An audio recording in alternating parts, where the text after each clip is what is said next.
नमस्ते, मेरा नाम मधुकर है और आज के इस सत्र में हम दर्शन शास्त्र, फिलॉसफी, इसको तत्वज्ञान भी कहते हैं, इस विषय का परिचय और इसके महत्व, आवश्यकता इत्यादि बातों पर चर्चा करेंगे। देखिए, दर्शन शास्त्र के मामले के बारे में यानी फिलॉसफी के बारे में मैं सबसे पहली बात तो यही कहना चाहता हूँ कि दर्शन शास्त्र विवेक के प्रति आकर्षण विकसित करता है, जो कि ज्ञान से अलग है। ज्ञान एक अलग वस्तु है और विवेक एक अलग वस्तु है। हमारा जो ज्ञान होता है, ये ज्ञान हमें कहाँ से प्राप्त होता है? जैसे किसी भी चीज़ का अगर ज्ञान है, कोई भी चीज़, जैसे कि उदाहरण के लिए देखा जाए तो ये मेरे हाथ में एक कलम है लाल कलर की, तो ये कलम है, इस कलम के होने का ज्ञान हमें प्राप्त हुआ। हम कई बार कुछ चीज़ सोचते हैं तो सोचने से भी हमें ज्ञान प्राप्त होता है। तो ये ज्ञान, तो यहाँ पर ये कलम है, इसके होने का ज्ञान हमें प्राप्त हुआ अपनी आँखों से। अगर मुझे कोई खुशबू या बदबू अगर उसका एहसास होता है तो हमें नाक से होता है। तो इसका मतलब है कि हमारे शरीर में जितने भी सेंसरी ऑर्गन्स होते हैं, यानी जिनको अगर कहा जाए तो इंद्रिय कहते हैं हम, यानी इन इंद्रियों से हमें जानकारी प्राप्त होती है, ध्वनि से, त्वचा से इत्यादि से। सोचते हैं, उस सोचने से हमें नवनवीन ज्ञान प्राप्त होता है। तो ये हुआ ज्ञान। और विवेक मात्र ज्ञान से अलग है। विवेक तो हमें आत्मा से ही प्राप्त हो सकता है, यानी अपने आप से, खुद से क्या क्या सही है और क्या गलत है, इस चीज़ का निर्णय हम अपने आप से लेते हैं, खुद से लेते हैं। जो भी ज्ञान हमें प्राप्त हुआ उसके आधार पर हम निर्णय करते हैं, विवेक करते हैं। अब इसमें ये जो ज्ञान है, ये ज्ञान दोषार्ह है। दोषार्ह का मतलब क्या है कि ये दोष के लिए पात्र है। हमने जो भी ज्ञान प्राप्त किया उसमें हो सकता है कि कोई गलती हो, गलती की गुंजाइश हो सकती है। जैसे कि मेरे हाथ में ये कलम है, इसका रंग लाल है, ये आपको लाल दिख रहा होगा। क्या यह सच में लाल है? अगर किसी को कलर ब्लाइंडनेस हो तो उसको शायद ये कलम किसी अलग रंग में दिखाई दे, वो कहे कि नहीं जी, ये पेन तो लाल नहीं है, तो किसी अलग रंग की है। हम बोलते बोलते भी बहुत बार सामने वाला बोलता कुछ है, हमें सुनाई कुछ देता है और हम समझ कुछ बैठते हैं। तो ये जो ज्ञान हमें प्राप्त होता है अपनी इंद्रियों से, इसमें कभी कभी दोष की भी गुंजाइश हो सकती है। ये ज्ञान सीमित है, परिवर्तनशील है, बदलते रहता है। जैसे कि आपने विज्ञान में भी पढ़ा होगा, पुराने काल में ऐसा मानते थे कि पृथ्वी केंद्र में है और पृथ्वी के इर्द गिर्द सारे ग्रह नक्षत्र घूमते हैं। ये पुराना ज्ञान था, क्योंकि हमें अपनी पृथ्वी से वही चीज़ दृष्टिगोचर होती है। हमें अपनी आंखों से यही दिखता है कि सूर्य, चंद्रमा, सारे ग्रह पृथ्वी के इर्द गिर्द घूम रहे हैं। परंतु ये ज्ञान बाद में जैसे जैसे काल आगे बढ़ा तो ये असत्य सिद्ध हुआ। आज तो हम कुछ अलग ही चीज़ जानते हैं कि नहीं, ये सारे ग्रह नक्षत्र सूर्य के इर्द गिर्द घूमते हैं। उसके बाद अभी तो और ही नया संशोधन हुआ है कि ये सारा का सारा ग्रह नक्षत्र सूर्य के इर्द गिर्द नहीं, बल्कि हमारी जो आकाश गंगा है, मिल्की वे गैलेक्सी, उसके केंद्र में जो कृष्ण व्यूवर है, ब्लैक होल, उसके इर्द गिर्द घूमते हैं। तो ज्ञान परिवर्तनशील है, बदलता रहता है। परंतु विजडम, जिसको हम कहते हैं अंग्रेजी में विजडम, यानी विवेक, ये मात्र अपरिवर्तनशील है, इसमें दोष नहीं हो सकता है। दर्शन शास्त्र, तत्वज्ञान, फिलोसफी, इसके बारे में एक और बात कही जाती है कि ये दर्शन शास्त्र, तत्वज्ञान, फिलोसफी की शुरुआत ज्ञान से ही होती है।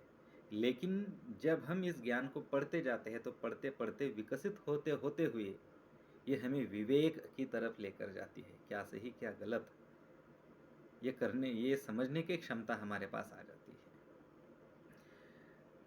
अब जब हम व्यक्तियों की बात करते हैं तो जिस व्यक्ति के पास विवेक है उस ही व्यक्ति को वास्तव अर्थ में बुद्धिमान व्यक्ति कहा जाता है या फिर दार्शनिक कहा जाता है। वैसे ज्ञान तो सभी के पास होता है। एक भिखारी है, भिखारी के भी तो पास भीख मांगने का ज्ञान होता है। बिना ज्ञान के वो भीख नहीं मांग सकता, उसको भीख मिलेंगी भी नहीं। ज्ञान तो सभी के पास है, लेकिन विवेक सिर्फ हमें दर्शन दे सकता है, दर्शन शास्त्र दे सकता है। और जिसके पास विवेक है वही बुद्धिमान है, वही दार्शनिक है। देखिए, जो एक सामान्य मनुष्य है और एक दार्शनिक व्यक्ति है, इनकी अगर तुलना की जाए, तो हमें एक चीज़ बहुत साफ-साफ दिखाई देती है, इनके सोचने की प्रक्रिया। आपकी सोच कैसी है? बहुत बार कहते हैं ना, सोच बदलो, भविष्य बदलेगा। सोच बदलो, ज़माना बदल जाएगा। तो ये सोच क्या सोच है? एक सामान्य व्यक्ति हमारे इस जीवन के बारे में बहुत लापरवाही से सोचता है कि भई मुझे सुबह उठना है, जॉब को जाना है, पैसा कमाना है, घर को चलाना है और मर जाना है। लेकिन इसी विषय में अगर आप किसी दार्शनिक से चर्चा करेंगे, तो बड़ी ईमानदारी, गंभीरता और व्यवस्थित रूप से सोचेंगा।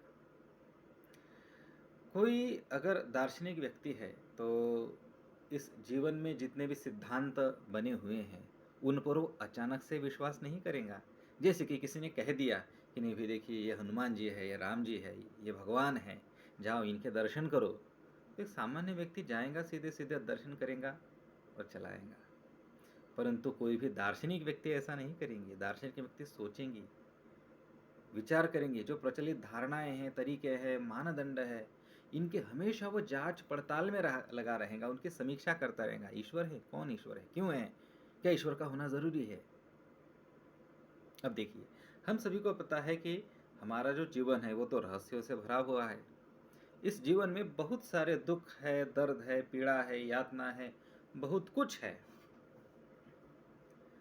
आमतौर पर ऐसा कहा जाता है कि जब से जीवन किसे कहते हैं, तो जीवन है कि जब हमारा जन्म होता है, हम माँ जब हमें दूध पिलाती है, तब से लेकर जब तक हम कब्र में पहुँच नहीं जाते, हमारा जब तक अग्नि संस्कार नहीं होता है, तो तब तक वो जीवन कहता है। ये आम व्याख्या है, यानी कि इस जीवन के बारे में सभी दार्शनिक सहमत नहीं होंगे। कुछ-कुछ दार्शनिकों का कहना है कि इसके बाद भी जीवन होता है, लेकिन एक आम तौर पर एक व्यावहारिक धारणा तो यही है।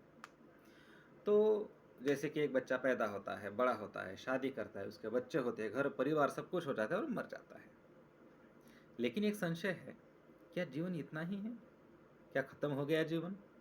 मृत्यु होने के बाद हमारा क्या होता है? जो मैं हूँ, जो मैं अभी आपके साथ बात कर रहा हूँ, खुश होता हूँ, कभी-कभी रोता हूँ, झगड़ता भी हूँ, मृत्यु के बाद इसका क्या होता है? ये दार्शनिक व्यक्ति की सोच होती है। मरे हुए शरीर से आत्मा बाहर कैसे निकलती है, उसको नया शरीर कैसे मिलता है, मिलता भी है कि नहीं मिलता है, नहीं मिलता है तो क्यों नहीं मिलता है, और मिलने के बाद उसका जन्म होता कैसे है, और जन्म हुआ है तो वो जीता कैसे है, जीता है तो क्यों जीता है, इस जीवन में इतनी बाधाएं क्यों हैं, हमारे पास जितने भी दुख हमें मिल रहे हैं, इन दुखों पर हम विजय कैसे पा सकते हैं, इन दुखों से हम कैसे जीत सकते हैं। ये जो हम इस भौतिक जीवन में जी रहे हैं ना, इसका क्या महत्व है। कुछ-कुछ लोग आध्यात्मिक जीवन जीते हैं, हमेशा ईश्वर में तल्लीन रहते हैं, और कुछ-कुछ लोग सिर्फ़ प पैसा कमाने में लगे रहते हैं। तो इन दोनों में से श्रेष्ठ क्या है? क्या हमें हमेशा पैसों के पीछे भागना चाहिए, या हमें सब कुछ छोड़कर केवल आध्यात्म करना चाहिए, या इन दोनों का संतुलन बनाए रखना चाहिए? परिवर्तन क्या है? ये दुनिया में बदलाव क्यों होती है? एक नहीं अनेक शंकाएँ हैं। ये संसार क्या चीज़ है? संसार बना क्यों है? किसने बनाया? अगर किसी ने बनाया है तो किन चीज़ों का ये संसार पूरा का पूरा ब्रह्मांड बना हुआ है? क्या ये जो संसार बना है, ये हमेशा के लिए अस्तित्व में रहेगा भी, या ये कभी बीच में टूट जाएगा, नष्ट हो जाएगा? अगर होगा नष्ट तो कैसे होगा? ईश्वर नाम की कोई महाशक्ति है तो क्यों है? ये ये जगत सिर्फ़ दिखावा है कि कोई हकीकत है? ये सारे प्रश्न होते हैं, और इन सभी प्रश्नों को खोजने का काम एक दार्शनिक करता है। अगर देखा जाए, तो ये जो मैंने अभी-अभी प्रश्न आपसे किए, इन प्रश्नों के उत्तर कई तरीकों से प्रकट होता है। मुख्यतः सैद्धांतिक और व्यावहारिक। इसमें से पहला जो हमने कहा सैद्धांतिक, ये सिर्फ़ व्याख्यात्मक है, बस थियरी बनाई और एक्सप्लेन किया।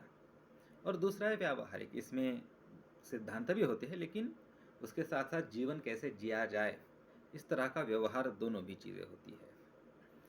अब इन सारी चीज़ों को मुख्यतः देखा जाए तो 4 दृष्टियों से देखा जाता है। एक होता है आध्यात्मिक, ज्ञान मीमांसा, नैतिक और धार्मिक। ये 3-4 पहलू हैं, इनके बारे में हम आगे आने वाले दिनों में बात करेंगे, और इसी में हमारा दर्शनशास्त्र बना हुआ होता है।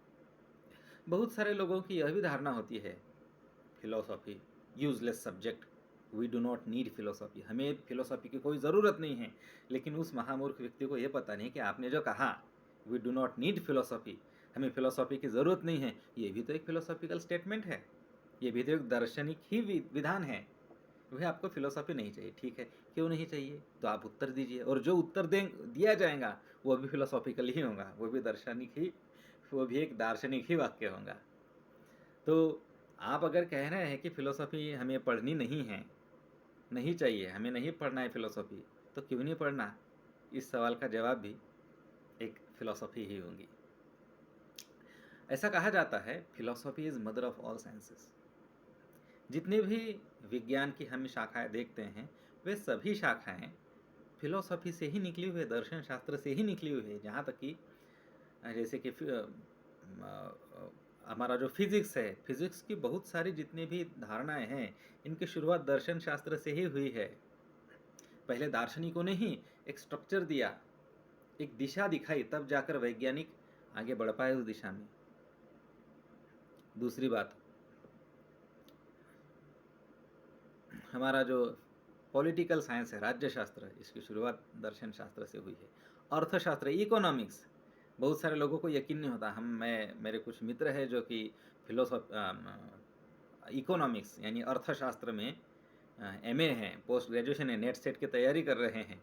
उनसे मैंने पूछा, जब मैंने उनको बताया कि भाई ये जो आपका इकोनॉमिक्स सब्जेक्ट है, इसकी शुरुआत फिलोसॉफी में, दर्शन शास्त्र में हुई थी, उनको पता तक नहीं है इस बात की।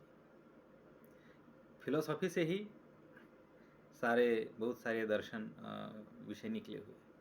और जब आप आगे चलकर एमफिल करते हैं या फिर पीएचडी करते हैं, वो क्या है, वो फिलोसॉफी ही तो है। वस्तुतः फिलोसॉफी का मतलब होता है ज्ञान से प्रेम करना।